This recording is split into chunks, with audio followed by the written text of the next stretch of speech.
Good evening, folks, and welcome to the live stream. I hope you're all very well this evening and ready for another Friday night. So we have Jared Mack, great to see you, Jared. Liam is here. We have Freddie B, the Freckle Punny is on. John O'Sullivan is here, great to see you. Richard Fraser is on, great to see you, Richard. Raven 1983 Witch, great to have you on once again. David McGuinness, great to see you, David. Hope you're well up there in Scotland. Make sure, guys, to check out the Indie Truck Davies, 2 Davies YouTube channel. We have Frederick, great to see you. We also have Mark. Killer is here. Thank you for moderating once again, Killer. Hope you're well tonight. We have Dining Room Table, great to see you. Mad Monk 33 is on, great to see you once again. Young Ralph, hope you're well. Stefan, we have Tories Don't Get Tasered, great to see you once again. Chris Fisher, great to have you on again, Chris. 91 Leads is here. Hillian Girl, great to have you on tonight. We have also Suzanne, great to see you, Suzanne DW. Archangel, great to see you well. It's great to see you, hope you're well. We have Rod, great to see you, Rod. Reagan Elite is here. Make sure to check out Reagan Elite's YouTube channel. We also have Roseanne, great to see you. Sorry, Rosemary, great to see you. Roseanne comes on later. Rosemary Stewart, great to see you. Hope you're well tonight. From Spain, very good. Gingers is here. Jim is here. Kevin Ladd is on. Mark Leslie, Shell, Bill, Pappy, great to see you. Steve, great to see you too. Hope you're well. Stu is on. Great to see you, Stu. President Stu. Hope you're fine. DW is on. Evening Marxists. We have Alistair. Great to see you, Alistair Kerr. And so many more. Hope you're all very well. Mandy is here. Mandy Brown. Great to see you, Mandy. Wayne Keegan. CB. Mountain Goat Sam. I love the name. Alex. And so many more. Hope you're all very well. Hope you had a nice week and you're ready for another weekend of madness, I should say. Remember to check out the Sunday roast. We have 2 interesting guests on Sunday morning. Check that out. And I also have, for patrons and for members of the channel, I'm going to do a Q&A sort of, so you can ask me questions and I'll do a video on that. But you should be able to see something on the channel about that anyway. But let's jump into, so what we're going to talk about tonight. Talk a bit about Putin and Putin's interview. That was quite interesting, to put it mildly. There's also Brexit, of course, is not going away anytime soon. Rishi Sunak paid his taxes, not as much as I had expected, or maybe more than I expected. Don't know how much his wife is going to pay. Maybe nothing. You know, she can find ways around this. And of course, a number of U-turns, both from the Conservatives and from Labour. But I just wanted to jump into Brexit first. This is an interesting clip that appeared on Question Time last night. Paddy McGuinness, a comedian. Well, let's hear what he had to say about the NHS and Brexit. James, you saying to Wes that Keir Starmer is saying anything to get a vote is a bit rich coming from a Tory. Let me tell you. We're still waiting on the £350 million a week Boris Johnson promised us. It's coming. It's here. It's here. Whoa! It is. For the NHS, you're saying? Yeah, for the NHS, yeah. It is, Paddy, I'm afraid. But where is it? It's been put into the NHS. Why is the NHS on its knees? 46.5 billion over the next 3 years. Why is the NHS on its knees if it's here? Why are they going on? Wonderful. Because the Tories keep saying, oh yeah, we put the £350 million a week into the NHS. Yes, but why is it on its knees? How is this not fixing the problem? You are saying that in order to leave, if you leave the European Union, would have all this extra money to help the NHS. Obviously, that was not true. But even if it were true, then how is it not helping the NHS? How come the NHS is on its knees? On strike, nurses and doctors, if it's here. Where is it? The NHS, in respect to the areas where we are delivering excellent care to local people in the town, Bury, the next town to you. We're delivering more elective procedures. We've got more doctors and nurses. We're putting record amounts. No. Wes Streeting is correct here to shake his head. No, it hasn't. the situation is worse than when the Tories took over. Record amount. Well, record waiting list today for cancer in England, for example. Obviously, the situation with the pandemic has aggravated that, and there are other reasons. Well, you can't turn around and say, well, because of the pandemic. What about the 350 million for the NHS? You keep saying you had this extra money. Well, how come it didn't resolve the problem? And the doctor strikes, unfortunately, do not help the situation. Well, let's get back to the question from Kevin. Can we believe anything that Labour say or pledge? And that's what Kevin's asking. I mean, what do you think about this decision today, Andy? I see myself as a floating boater, and I think this day and age, certainly the last 5 years, politics seems to have been led by personality. And if you look at Boris Johnson and how he did it to get into power, that's a prime example. And my worry with Keir Starmer, well, not a worry as such, is what he said today, and I don't know the ins and outs of it, but I almost kind of admire him for doing it now rather than after they get in power. Because after having the country decimated for the last 14 years by the Conservatives, I think they're an absolute shoo-in, Labour. I'll be flabbergasted if they don't get in. And I think him saying that, for me personally, I think, well, I'd hate for him to say that after he got in power, and then you feel even more let down. Okay. But with regards to the climate crisis, most people, most taxpayers, kind of do the bit. You know, you've got every coloured bin outside your house, and you put solar panels on your roof, and you do all the things you try and do to help. But at the end of the day, it's up to these lot, governments around the world and big business. It's not on us. We do our bit. It's these lot who need to get their act together, really. And I completely agree. You know, it's people can do their bit, but if it's where it's at the governmental level where it really needs to take place. And a lot of ecological problems could be resolved with the stroke of a pen. We're not even talking about investing money. The government could mandate a huge number of things that businesses need to do in order to continue. And, they decide not to do that for, political reasons.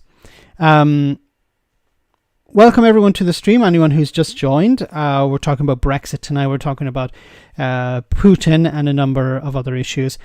There's something that it sounds good politically, what the Labour Party are doing. So Wes Streeting came out on Question Time last night and he said, look, we're not going to promise anything because we'd prefer to be honest with you now and say we're not going to deliver X than promise to deliver X and then when we get into power go, oh, I'm sorry, we weren't able to deliver it. Now, this sounds good politically because it's lowering expectations and it sounds more honest. But the problem is when Labour take over, it's going to be an absolute disaster. And they need to invest in public services. They need to borrow. They need to increase taxation on the richest in society. They need to grow the economy. They need to grow public services, reinvest in public services. Because the Tories have done so much damage over the last 14 years. There are so many stories about people can't get NHS appointments. People can't get dentist appointments. People are pulling their own teeth. This isn't something that you can fix overnight. Some of it is related to NHS dentist contracts, but also a lot of it is down to staffing levels. So if you're not going to be able to resolve staffing levels overnight. You're going to have to do something about immigration. You're going to have to make some very difficult decisions politically. You know, I think a way to resolve some of this would be bringing back something like freedom of movement. Of course, it would be one way. It would be bringing people into Britain. Freedom of movement with the European Union doesn't exist anymore until the UK rejoins the European Union, but at least have something like freedom of movement to bring people in to fill these vacancies that are all over the economy, not just in the NHS, but in in other parts of healthcare, in social care, in hospitality, in farming, in agriculture, in manufacturing. A whole range of sectors are struggling to grow because they don't have the staff. And just think about it for a moment. If you can't find the workers you need, you may hold off from investing more. And this means that you're not going to create the employment that you could in a normal situation, because companies generally grow. Some of them close down eventually, but many of them, when they grow, what do they do? They hire more people. But if you can't find the people, you may not hire other people, so you won't be able to expand your business. And Labour need to deal with that as well. So I think Labour, when they take over, they need to be a bit more open about immigration and say, look, we need to bring people in. If we want to grow the economy, we need more people. You can't grow an economy with massive quantities of vacancies. The only way to create growth is through government spending and by increasing wages and personal spending power. Yes, well said, Steve. I could agree 100%. For every pound the government spends, they get about £3 back by boosting the economy. So when you cut public spending, you take money out of the economy and you reduce private or industrial, the private sector investment as well. Because if think about it, if you invest in infrastructure, you build a new train station or you build a new airport. Airport is a good example. Build a new airport in an area, that will attract investment, private investment, and that will create jobs. But if you say, okay, what we're going to do is we're going to close airports or close infrastructure, reduce our investment in infrastructure, that's going to take money out of the economy, and it will result in the private sector de-investing as well. Brad, thanks so much for that super chat. First past the post is the root of every UK political problem, and this is something we talked about on the Sunday roast. We recorded it today. It's going out on Sunday, of course. We talked about first past the post. This needs to go, and I really hope that when Keir Starmer takes over, when he wins his majority, he's likely to win a majority, he will focus on ushering in a change to the electoral system and adopting something like PR. If not directly PR, something like PR. The first past the post needs to go. And there is a fear that Labour will win a massive majority and then they say, well, we don't really need to change anything. We have a massive majority. Why would we upset that? And it's very short-term thinking. It's very limited way of thinking about society, because you just think, okay, we won our majority, to hell with the consequences of that. You need to change the system. And of course, I think one of the reasons Labour may not change comes down to donors. So you've seen even this week there was a Tory donor who went to Liz Truss's convention and decided, I don't want any more of this. And his girlfriend was criticising the left, but the next day he decided, I'm no longer donating to the Conservative Party, I'm going to donate to the Labour Party. Now this sounds wonderful on the surface. Oh great, Labour have now more donors.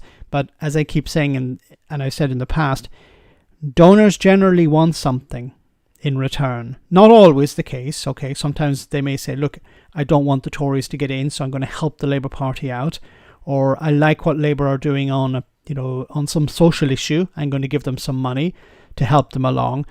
But generally, people donate because they want something in return. Maybe legislation or a PPE contract or something like that. And I'm worried that some of the big donors are switching to Labour because they want influence. And Labour will understand that, well, if we are one party, it's easier for us to attract donors, big donors. If Labour after PR divides into smaller parties like a centrist party or a socialist party or whatever, it's going to be difficult to attract the big donors, which I think is a good thing. We need to get money out of politics. It shouldn't be the case of somebody can donate £1 million to a political party and then get something in return. But it's easier to donate to big parties. It's easier to influence big parties if you only have one or two big parties. If there are a dozen small parties, it's more difficult to influence those because they can form coalitions, or they'll have to form coalitions, and your influence may be watered down. But it's disappointing that I think Starmer is against the idea of PR. Thanks so much, Brad, for that. Welcome to the stream, anyone who's just joined. I see CGM is on. Great to see you, CGM. I'll take a knighthood and a monster PPE contract, please.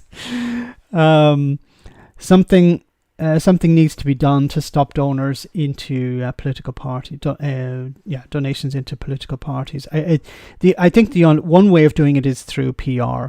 It would reduce. Now, another way would be for everyone to be able to donate. So, for example, there was this idea in the US of citizen dollars or democracy dollars, where every citizen would be given something like $5 or $10 just before a general election or a presidential election, and they would be allowed to donate that money. This is money that they can't extract for themselves to, buy beer or whatever. This is money that can only be used to donate to a political party, and this would democratize, a sense, the money in politics. Instead of having big donors be able to donate huge amounts of money, you could, if you're a political party, small political party, you're able to convince a lot of people to back you.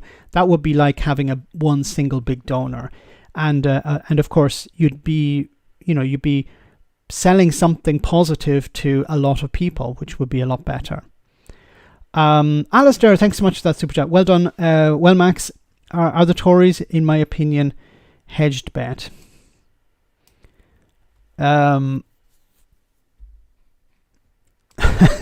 Is that in reference to Rishi Sunak?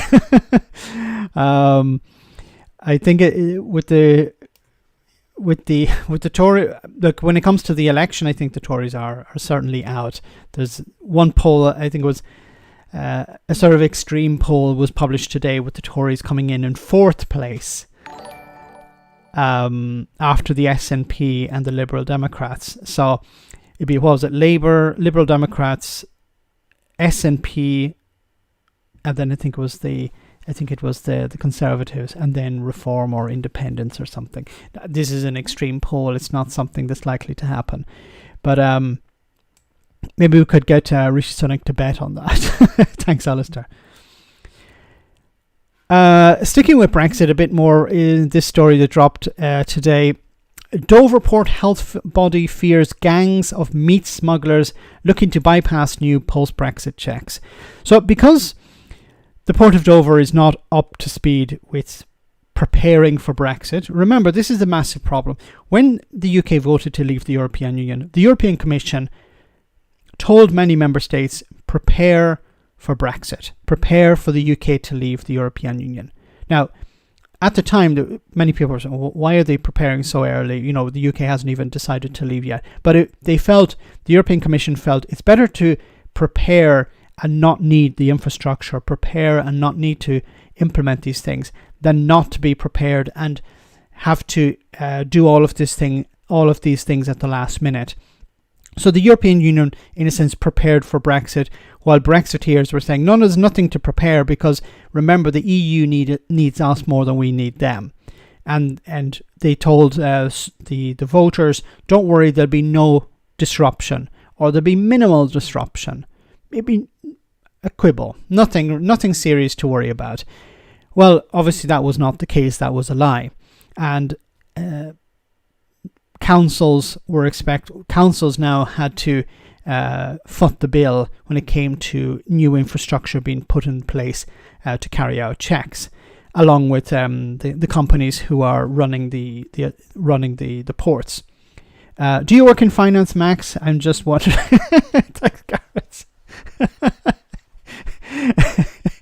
Oh my goodness! The election campaign has not even started, and you can imagine the type of gaffes that Rishi Sunak is going to come out with. Do you work in finance? He's so disconnected. Let's leave what happened at PMQs for a moment. But what happened at the beginning of the week, him making bets with Piers Morgan over whether he'd be sending people to Rwanda. It shows the complete and utter disconnect from reality. Previously, him asking people, a homeless guy, are you in business, or do you work in finance? When he was trying to pay for a can of Coke he was trying to pay. What was it? He was trying to buy stuff in a shop, and he didn't know how to use a credit card, And then, of course, they had him fill petrol into someone's car, put petrol in someone's car to make it look like he was, a regular guy. And then he comes out with all this sort of weird language like, you know what I'm saying, and hey, and all this when he's meeting members of the public. It's really weird. Ben Habib and Richard Tice, that is. Prepare for Brexit by moving your business to Ireland or Singapore. That was a way of dealing with Brexit, yes. Anyway, this is extremely concerning. The Port of Dover has become a target for criminal smuggling illegal and diseased meat into the country under a new post-Brexit plan that will involve lorries from the continent being checked 22 miles inland, the port's health authority has warned. So what happens is the goods come inland and then they get checked. So what's to stop somebody from stopping along the way and just dumping stuff there? And then when they get to there's a problem with the paperwork. Sorry, I thought I was carrying 10 tons of raw chicken, but it seems I was only carrying 1 ton. The Dover Port Health Authority has now considered legal action against the government over its decision to end physical checks on imported meat at a post within the port.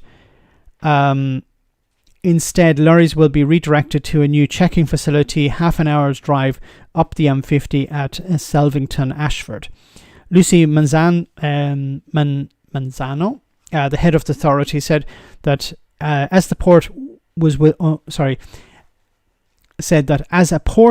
with only one inland border control post in the country, Dover has become a hotspot for criminal gangs trying to bypass checks.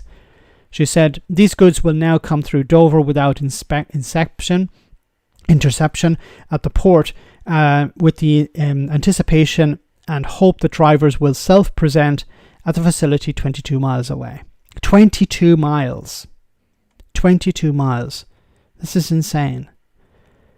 It would be reasonable to assume that people involved in the criminal activity, and there's lots of money to be made in it within food crime, would start redirecting their stuff through Dover because the controls wouldn't be in place. The warning from the body, which is run by Dover District Council, comes before a new post-Brexit border rules being brought in. I can't read tonight. Brought in at the end of April, which would require most meat and dairy products to be physically checked at the government border control posts. At present, only spot checks are carried out by the DPHA on loads that come through the port. And this is the problem with having open borders. Remember, Brexiteers were against the idea of open borders. Well, there's an open border basically where at the moment where checks are not being carried out. Now, paperwork has to be completed, but physical checks are not being carried out. And they don't have the resources to carry out a lot of these checks anyway. So they were supposed to be carrying out checks on standards from the beginning of this month, and it seems not to be the case. Currently, DPHA is able to carry out spot checks on certain food products at the port to stop biosecurity threats such as meat carrying African swine flu from entering the country. In 2022, the authority seized 66 tons of illegal meat products as a result of these checks. Now, it's important to remember that Brexiteers will say, well, this is coming from the EU, and the EU have very high standards, so the risk of stuff coming in is very low. But that's not the case, because if something's coming from outside the EU that is destined for the UK, well, Great Britain, I should say, because Northern Ireland is separate, but for Great Britain, it may not be checked in the EU, because why would the EU check something that is not for sale, not going to be sold in the EU? It's important for people to remember that when we're talking about stuff being sold, okay, not just bringing stuff in, but generally, there are checks on bringing stuff in, but we're talking about stuff being sold. So if it's not going to be sold in the EU, well, the EU doesn't really care about it. If it's going on to the UK or Great Britain, then they say, well, that's not our business. That's Great Britain's business. It's up to the British government to check this stuff. And that's what some Brexiteers seem to forget, including Jacob Rees-Mogg. Alistair, thanks so much for that super chat. Leaflet drops and canvassing in South Lancashire from the two Tory parties, the red and blue. So May election feels on the cards.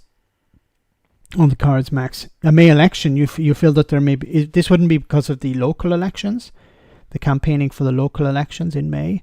So there are local elections expected in May, so I don't know if it's going to be the case that this could be due to... I don't know. I haven't seen the leafleting, unless they're talking about MPs, but I imagine it's just for the... I think it's just for the local elections. But this is worrying because it means that the Port of Dover isn't able to carry out all these checks. And if the meat is being placed 22 miles inland, what's to stop somebody from dropping something off along the way? Because they can't carry out the checks because they don't have the facilities. Like, nobody within the Tory government decided, let's actually check whether we can do stuff before we leave the European Union. Because there was no requirement, when the referendum came in, there was no requirement to trigger Article 50. The EU didn't say, now you have to trigger Article 50. No, it was a political decision. So what should have happened, if you were going to trigger Article 50, was, okay, let's get our ducks in a row, let's get our house in order, and then we'll trigger Article 50, and then we'll leave the European Union. That's what a normal person would have done. But we're talking about Boris Johnson, Theresa May, and Brexiteers like the ERG. Can you imagine if, of course they didn't want to do that, because then it would expose the problems of Brexit. Because Brexit didn't have to be like this. There would have been disruption, but they could have actually mitigated some of it, and they could have prepared for it. But it was a political decision. We need to get out as soon as possible. Remember all this rhetoric? Was it Mark Francois saying that if we don't leave on the 31st of October, the country will explode? Remember that? So there was a desperate, we have to get out of the EU as soon as possible. Of course, it didn't happen on the 31st of October. It happened some months later. But there was this desperate push to get out instead of actually preparing. The EU prepared. Ireland prepared. But there was a political decision not to prepare, because as soon as you start preparing, then you will expose the problems of Brexit. Elvis Black, great to see you tonight. Hope you're well. Anyway, guys, let's move on to another story here. This is, so yesterday, Tucker Carlson conducted an interview with Vladimir Putin. And there's some wacky stuff came out of that interview. I'm not going to show you some of it. You can find lots of it online. One of the most interesting was Putin allegedly accused Zelensky's father of being a Nazi, fighting with the Nazis, although Zelensky's father was born in 1947, which would make it difficult as the war had ended 2 years earlier. 2 years before he was born. Not sure what that was about. Then Putin also said it was Poland's fault that the war had started, that Poland had forced the Nazis to invade or something like that. So it was all very weird and all very dodgy. This was a commentator's response to what happened. It was a total flop for Tucker Carlson, and it was a total flop for Vladimir Putin.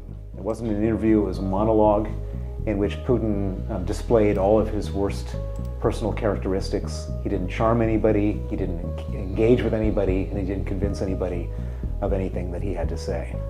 I think the people who didn't like Putin didn't come away liking Putin, and I think the people who love Putin came away still loving Putin. So the interview didn't change any minds. Everything was a lie. I mean, there was not a word that came out of his mouth that wasn't a lie. I mean, the things that were most significant were that he said, I have no intention of going into Poland or the Baltics, when he personally has said he has intentions of going into the Poland and the Baltics, and everybody around him has said that.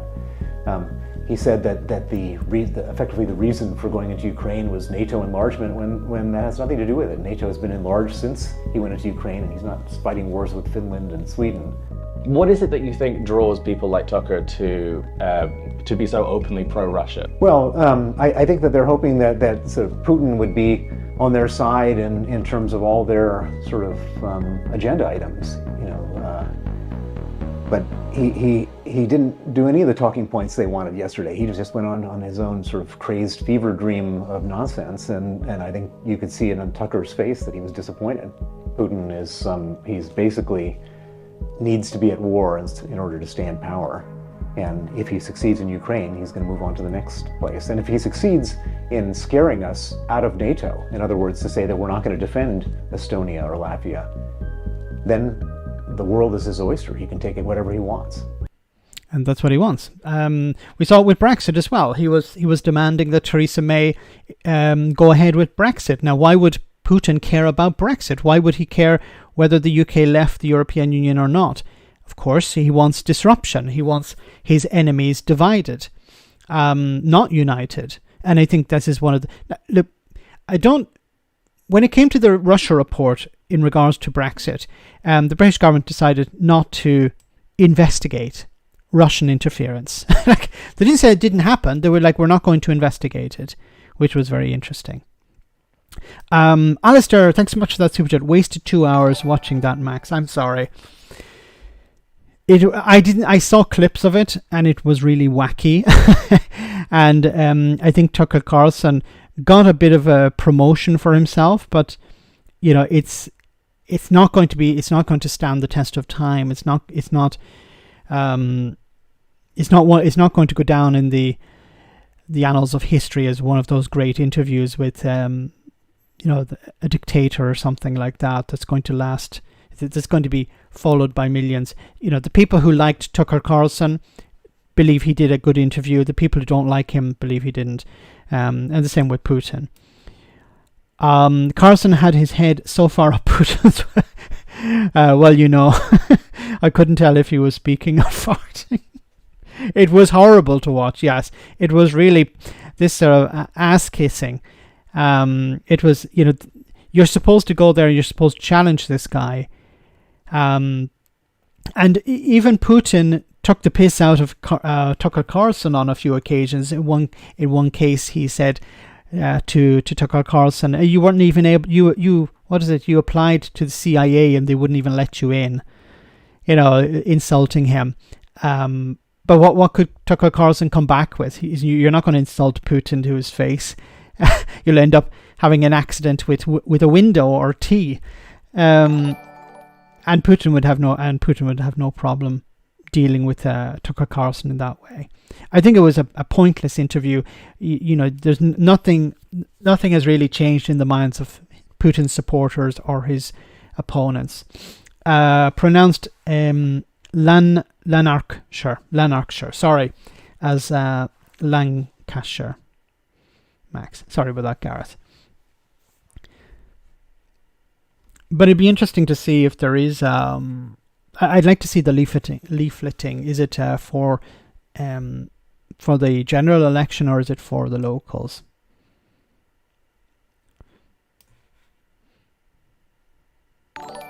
Gareth, I remember he can't pronounce Scottish towns or areas. No, just don't ask me. Putin joking that he blew up the pipeline. Yes, it's. Glad he wanted Brexit. Tucker reached in for his David Frost moment. Yes, didn't exactly come across as a David Frost moment.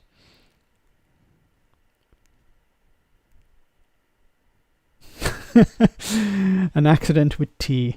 That Putin offers you tea or a window. Which way do you want to go? It's probably better the window. It's a lot faster. No local elections, Max. So it could be. That would be weird because we've been told that the general will be at the end of the year. So it would be strange that they would be campaigning now. That's very interesting. So we'll definitely keep our ear to the ground on that. Thanks, Alistair. Guys, we're about halfway through the stream, so I'll just take a short comedy moment and then we'll get back to serious stuff in just a jiffy. Hope you enjoy this. This is our 500th episode. We'll be counting down the top 10 Brexit villains. At number 10, Brexit media grifter Darren Grimes. He's not an expert on anything. At number 9, freelance conspiracy theorist Andrew Bridgen. Hold on, let me do This is our 500th episode. We'll be counting down the top 10 Brexit villains. At number 10, Brexit media grifter Darren Grimes. He's not an expert on anything. At number No, he's not an expert on anything. Number 9, freelance conspiracy theorist Andrew Bridgen. There's always a vacancy for people to make a spectacle of themselves. At number 8, the Lexiters, who thought that Brexit would be a coup for socialism. Just a refusal to adhere to basic objective reality. At number 7, Brexit economist Patrick Minford. His recommendation was that we should do terrible things to manufacturing. At number 6, it's Don't Call Them Hoover's maker James Dyson, who supported Brexit. A colossally stupid thing to do. At number 5, it's Posh and Brex, Isabel Oakeshott and Reform UK leader Richard Tice. Ian Oakeshott go on about stupid, ill-thought-through nonsense. At number 4, it's pseudo-brainiac Dan Hannan. Now he thinks we should have stayed in the single market. At number 3, David Frost, aka 1960s Batman villain Baron Frost. The deal he negotiated, it was terrible. At number 2, no surprises, it's Daily Mail columnist and after-dinner speaker Boris Johnson. Brexit meant very little to Boris Johnson. It was purely for personal advancement. Number 1, top of the populists, can only be Nigel Farage. He continues to be a real threat and a real negative influence on our politics. Yes, unfortunately. Let's move on. They're campaigning for a general election. Okay, so it is a general election, says David. Thanks so much, David. A general election. This is very interesting because we heard nothing about this. So this would be a general election in May, and we're just around the corner. Unless there's a by-election, but you're saying it's a general election, so this is interesting. Unless they're starting really early and hoping for something later on, but like preparing for something later on. This is really interesting. Thanks for that, David. And Alistair is strange. Don't know how to react to that because we're under this impression it's going to take place much later. Could be a surprise election in May. It's not going to help the Tories a great deal, but I think some Tories may want it later on because they risk losing their seats and straight away, and they have bills to pay, mortgages to pay, and some of them would hope to hold on for as long as possible, and they don't have something lined up in the private sector. They're starting early. Okay, so let's move on to this story. Keir Starmer says he won't make a promise I won't make a promise I can't keep, as he defends Labour's 28 billion Green Plan U-turn. So I've talked about this already. It's really disappointing that they did a U-turn on this. This is really important. You can't grow the economy unless you're investing. And if we compare this to Brexit, it's a drop in the ocean. Hundreds of billions over the next number of years as a direct result of Brexit, where you get nothing in return, and Labour want to cancel this 28 billion, which is nothing in comparison to Brexit. And unfortunately, they don't talk about Brexit for some reason. So Sir Keir Starmer has defended scrapping a flagship pledge to spend £28 billion a year on the green transition, insisting he won't make a promise I can't keep. The Labour leader has faced intense questioning after he ended months of speculation by dropping the plan, which formed a part of his strategy towards reaching net zero by 2030. I think what should have happened was he said, look, this is what we want to do, and when we take over, we're going to look at how much of it we can implement. So I think what the Labour Party should have said, what we're going to do is we're going to invest in a green transition. We're going to move away from fossil fuels. We're going to invest in green technology. And then when they were asked, well, how much is it going to cost and how are you going to pay for it? I think what they should have said was, instead of saying it's going to cost 28 billion or whatever, they should have said, look, we don't have a fixed price on it yet because we want to see how the economy is when we take over. Like, I don't agree with that, but I think it would have been better politically not to say how much you're going to spend, but say this is our plan. We want to move in this direction. So this is our goal. This is our vision.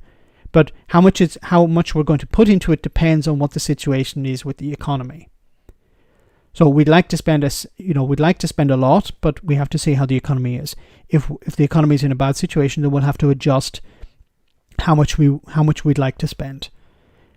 We don't have a figure at the moment because we don't know what the situation is. So I think this would have been better instead of introducing a policy, telling the public how much you're going to spend, and then dropping it. It's quite embarrassing, I think. A disproportionate share of green funding would be in northerly parts, and that's why it's a no-go. But is it because of the south? Is it because it would be levelling up? While some in Sir Keir's party have welcomed the move as fiscally prudent and astute in the face of Tory attacks, environmental campaigners said the Labour leader had caved like a house of cards in the wind. Speaking to reporters today before the U-turn, Sir Keir said he would much rather be straight with the British public than make a promise I can't keep. Every family knows that they've had to adjust their plans, he said. We now had to adjust our plans. You have to invest. If you have to borrow, if you have to raise taxes, you have to invest in these things. Because the alternative is what? The alternative is austerity. Labour has to look at the scorched earth economy that the Tories are leaving behind them. And I understand that IPW. I understand that they have to look at the situation. But you need to invest. Because if you don't, you're going to drag out this problem. You're going to drag out the pain for a long time. And the Labour Party when they're in power, they need to deliver on things. Because if they don't deliver, then people will look back and say, well, how have things improved for us? Well, they haven't improved. So then the Conservatives can come back and say, well, vote for us and we'll make changes. We'll grow the economy. We'll cut taxes. We'll do this. They can promise everything when they're in opposition. And the Tories will do that. And the Tories will not get checked.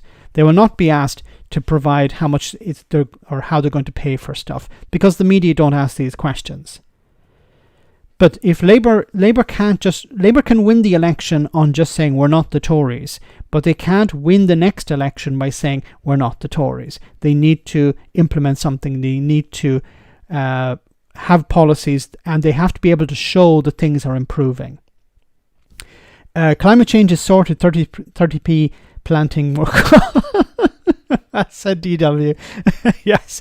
Lee Anderson this week saying coal is renewable because coal is made from trees and plants, and trees and plants rotted away millions of years ago and they turned into coal and oil. Well, he didn't mention oil, but coal. And see, there's coal is renewable. Okay, so we just need to plant more trees and wait 100 million years or something and have all this coal again. It's this, like, how can we respond to this? Are we living in a simulation, guys? Is this some sort of computer program that is it like the Matrix? We're all inside some computer program and somebody is messing about. It's a teenager who's like, let me try and change some of the parameters a bit and have a bit of fun. Let's make, I don't know, a mophead prime minister for a few years and see what happens. Let's put this multi-millionaire guy in charge who hates poor people and trans people and hates anyone who's not like him and is robotic. Let's see how that works as well. It seems like a simulation. Let's put a guy who thinks you can feed a family on 30p a day or whatever it is. Let's put him in charge. Let's make him deputy leader or chair of the party for a while and see how things work out.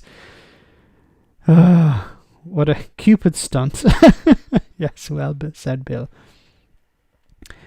Thanks, DW.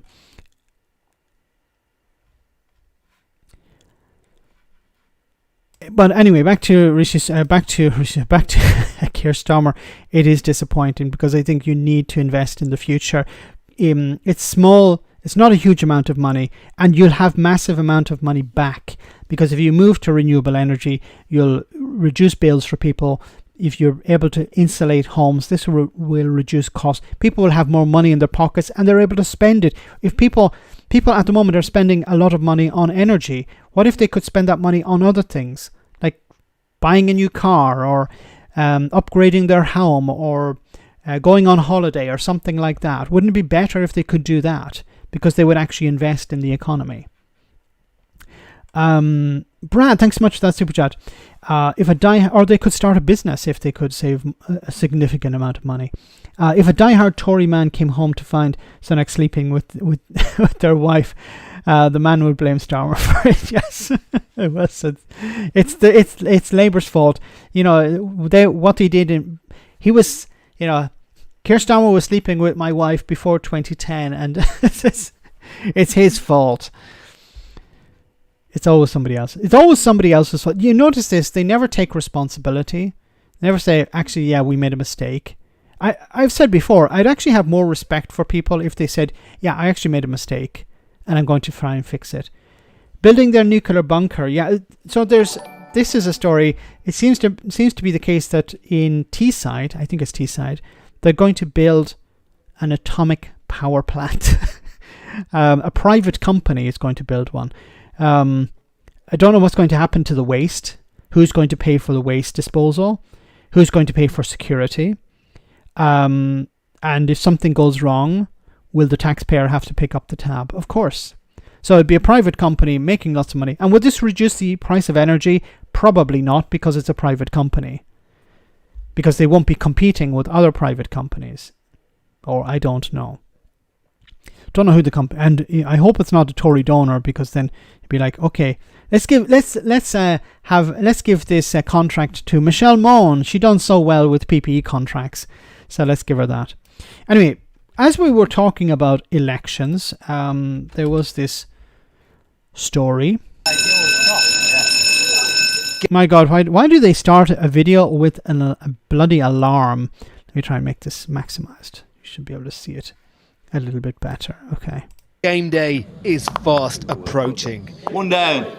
For almost 2 decades here, this clash has been a one-sided drubbing. Bye, Bob. Every single rematch.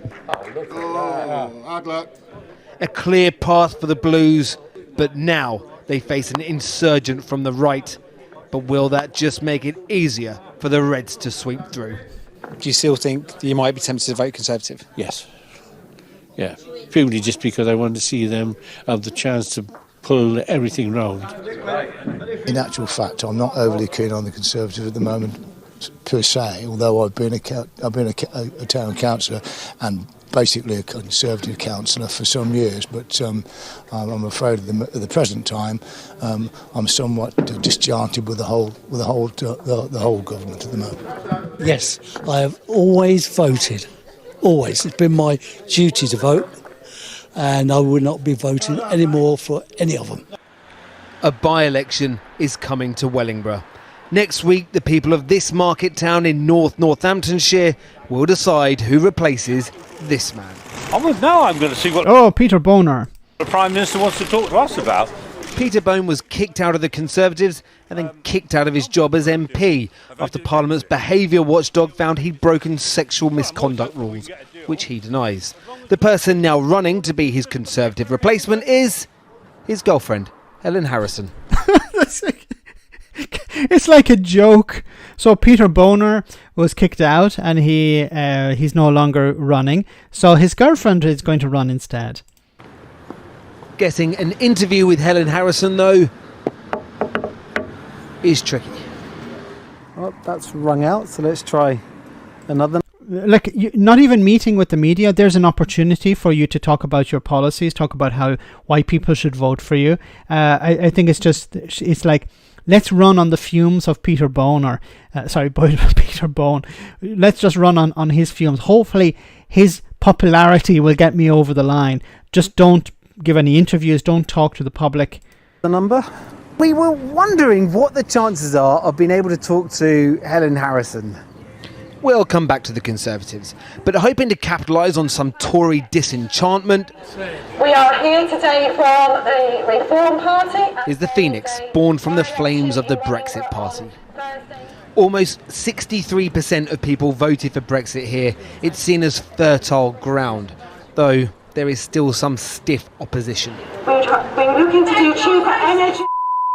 No, we are not. We have plenty of candidates who actually from the ethnic minority stand. The Reform candidate is millionaire property developer Ben Habib.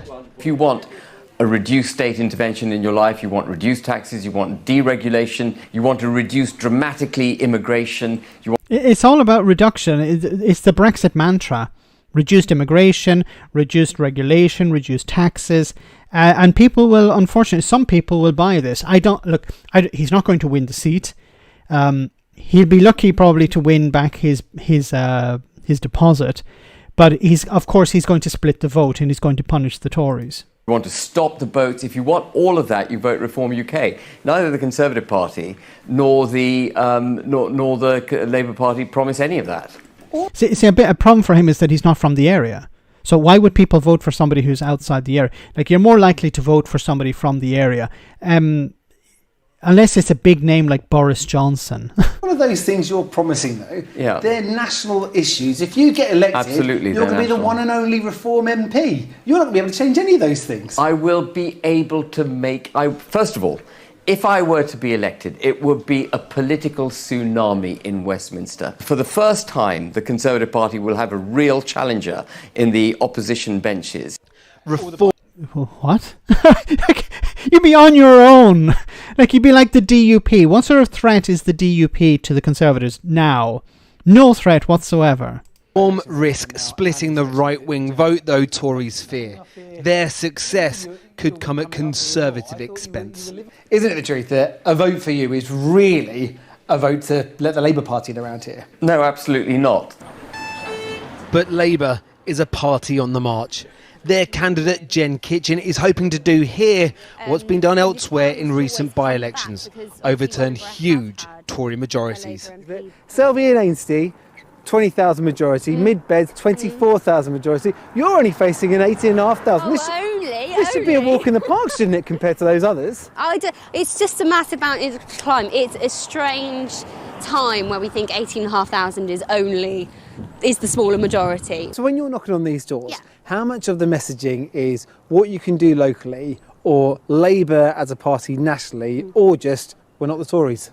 It's a mix of all of them, to be honest. I'm not going to lie. I'm not going to say it's all about me. It's not all about me. A lot of it is about what we're going to do nationally. So when people, and as you'll find, people want to talk about the health service, they want to talk about getting a doctor's appointment, a dentist appointment, those.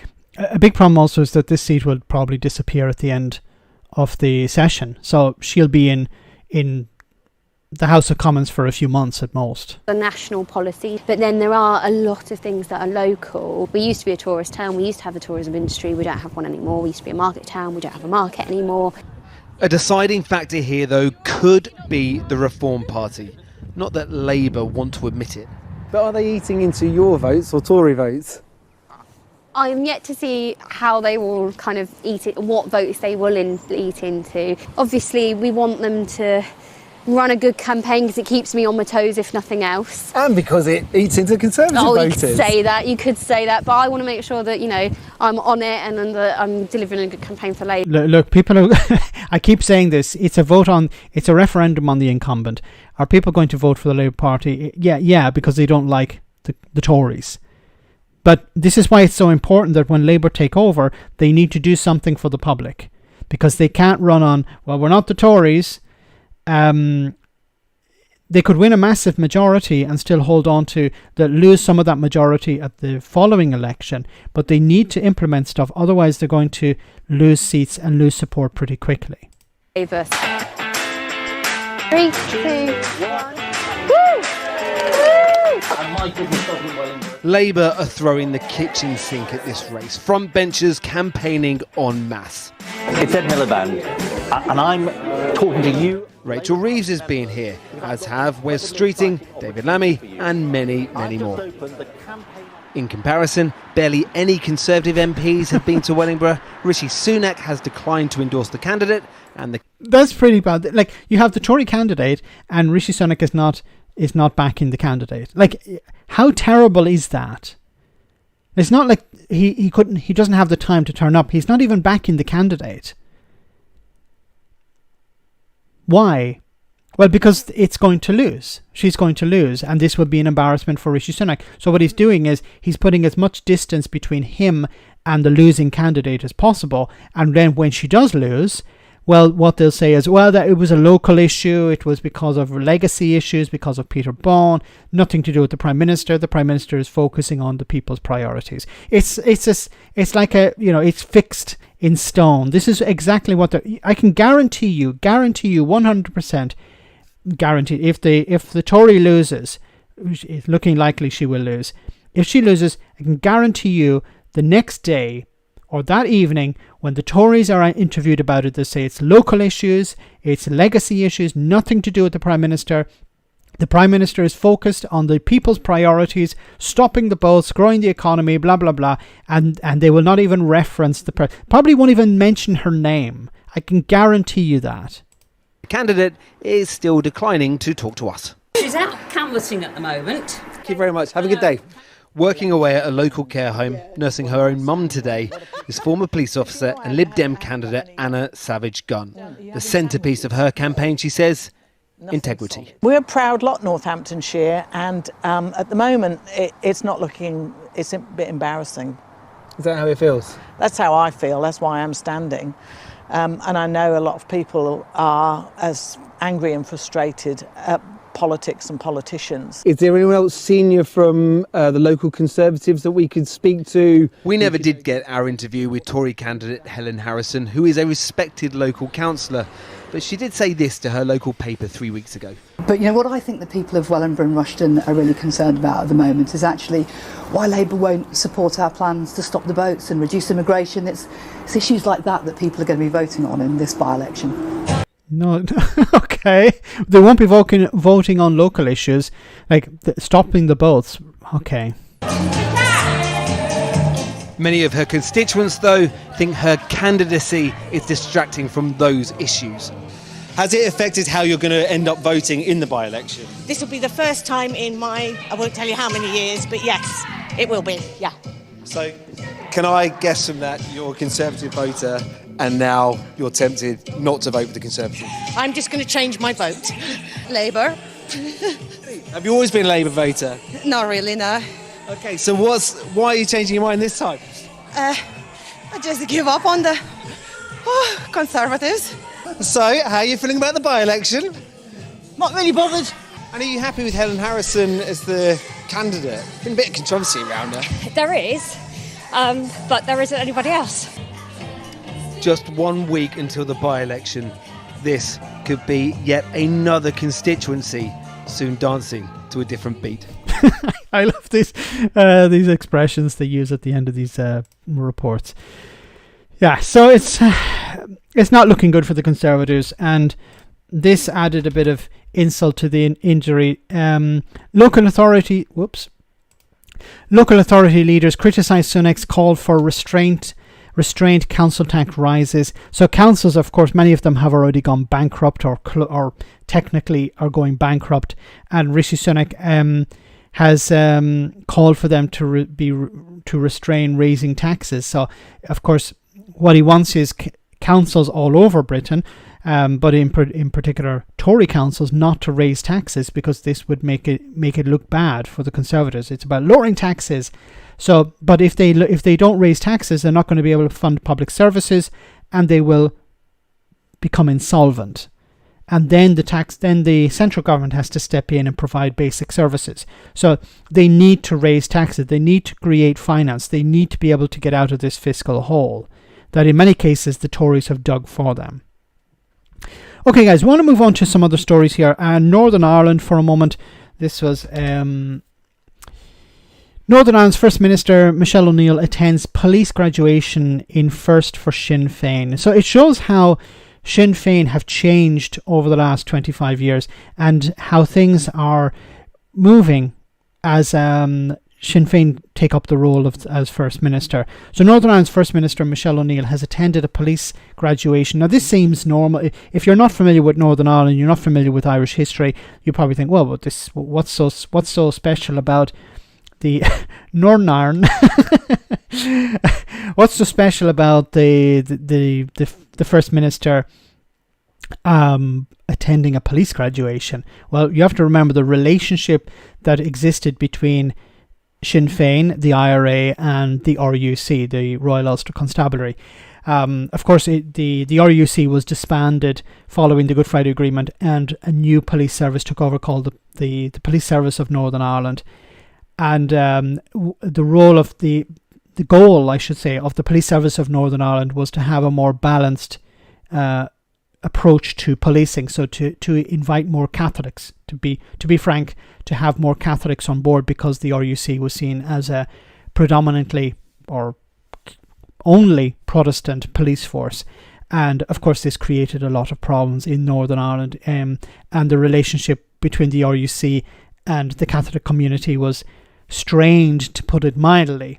So since the Good Friday Agreement, and the PSNI hasn't gone the whole way to have a 50-50 makeup of the police in Northern Ireland. This is something probably quite alien to people outside Northern Ireland. The idea you need to have a police force that's 50% Catholic, 50% Protestant. Why is that necessary? It's a long story. But the fact that the First Minister from Sinn Féin has met with the police and has attended the graduation is quite significant. So she was joined by fellow dignitaries, including DUP Deputy Leader, Deputy First Minister Emma Little Pingali at the Pingali, I don't know how to pronounce her now, at the passing out event at the Training College in East Belfast on Friday. The ceremony came just days after Miss O'Neill became Northern Ireland's first Irish Nationalist First Minister and promised to reach out to Unionist rivals. I think it's important that our police service reflects the diversity of our society, of our society that we have. I said it would be I would be a First Minister for all, and that includes these new constables that have graduated today. So this is, significant, okay. Sinn Féin has traditionally been cool in its support of the Police Service of Northern Ireland, which replaced the Protestant-dominated Royal Ulster Constabulary under the terms of the Good Friday Agreement. The RUC was accused of police brutality, sectarianism and collusion with loyalist paramilitaries during the Troubles. That's why the relationship has been very difficult. During the 3 decades of the conflict, 319 RUC officers were killed, most of them by the IRA. When the PSNI was established in 2001, some in Sinn Féin said it was too similar to the RUC and stopped short of encouraging Catholics to join. However, in the last 2 decades, relations between the party and the force have improved. In 2007, Sinn Féin agreed to join the Policing Board, which supervises the activities of the PSNI. And in 2020, it publicly backed a recruitment campaign for the service for the first time.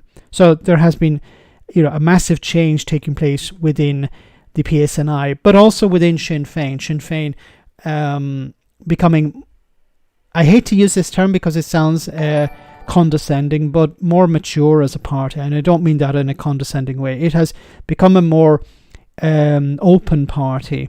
Now, of course, this rubs some people the wrong way. People would prefer that some people in Sinn Féin would probably be very distrustful towards the PSNI, thinking that it's not reformed enough and that Sinn Féin maybe are going too fast. But I think generally the party is quite united behind these decisions. I found the Irish border. I was in bed with Mum.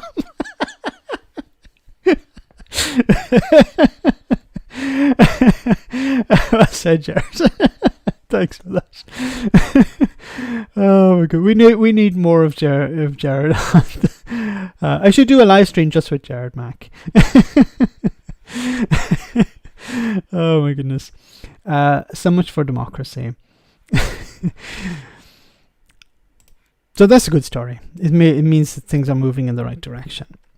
We're getting close to the end of the stream, so I want to cover a few more things before we finish. Rishi Sunak paid £500,000 in tax last year, according to his tax returns. So Rishi Sunak has published his personal tax return showing he paid more than £500,000 in UK tax last year, as his total income rose to £2.2 million. The summary of the Prime Minister's financial affairs were made public on Friday afternoon as Parliament was in recess. The document showed that he paid tax of £508,308 in the financial year 2022-23, around £75,000 more than he paid in the previous year. Mr Sunak made nearly 1.8 million through capital gains, up from 1.6 million in 2021-2022, as well as 293,000 in other interest and dividends. All of the investment income and capital gains came from a US-based investment fund listed as a blind trust, according to the summary. He also earned £139,000 as his role as the Prime Minister and MP.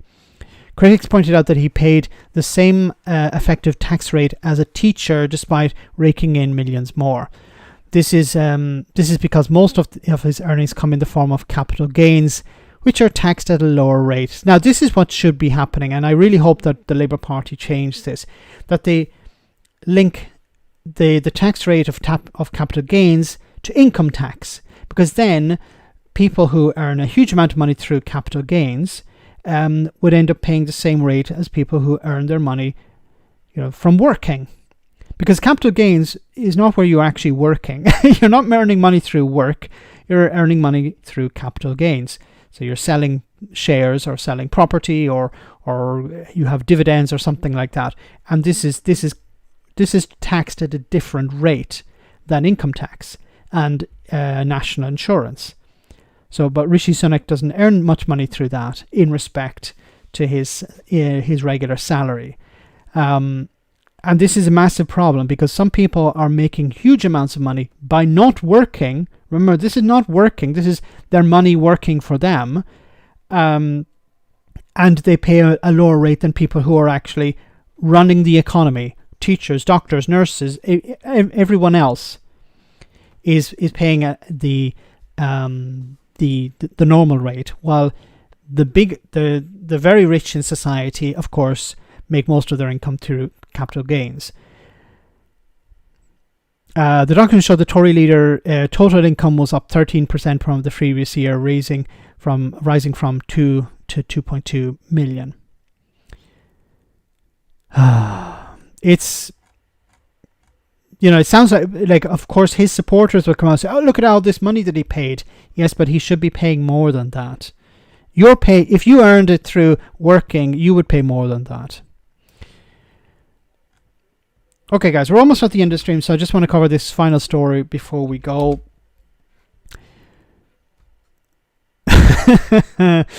Invading the privacy of the royal family is utterly reprehensible, and on that I share Prince Harry's opinion. I wish I'd stopped doing it.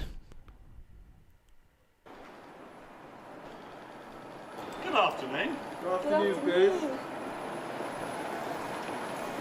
What do you think about Harry's statement? What do I think? I think that invading the privacy of the royal family is utterly reprehensible. And on that, I share Prince Harry's opinion. I just wish he'd stop doing it. What about you? Do you wish you hadn't done it? You knew perfectly well what was going on. What a wonderful individual. I wish he'd stop doing it. Oh my goodness. So it seems that Harry has settled a case with the Mirror newspaper, Mirror Group, and he's going to be very happy.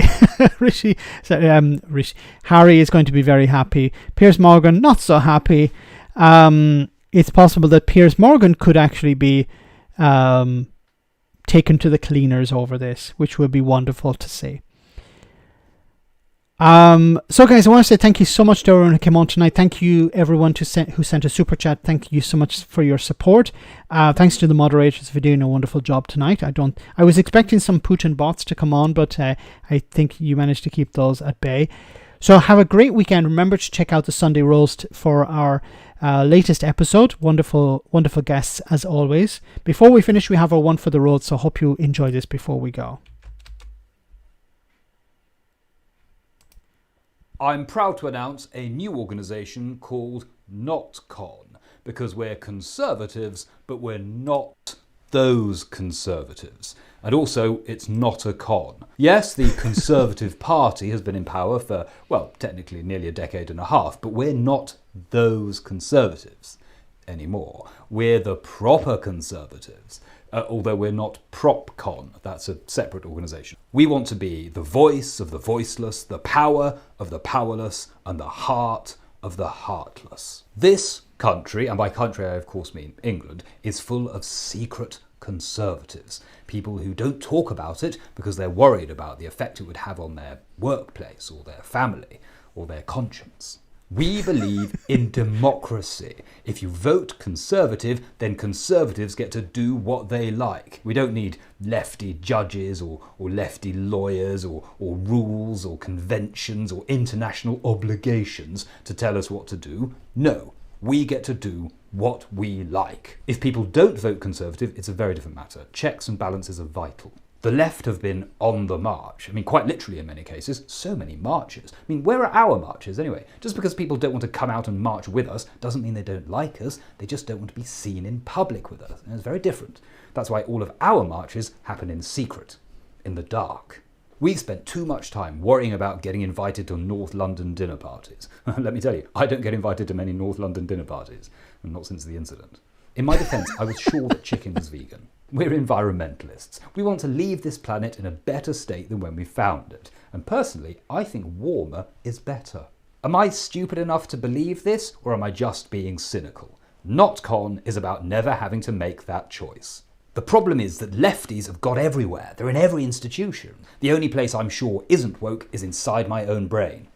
And once I felt slightly sorry for a homeless person, so you've got to be vigilant. People say, what do you think about all of these big problems like climate change or LGBT rights or racial justice or inequality? And I say, we just don't. So that makes it easier. Wonderful, as always, Matt. Have a great weekend, guys. See you on the Sunday Roast on Sunday. Take care, and as always, stay safe. Good night.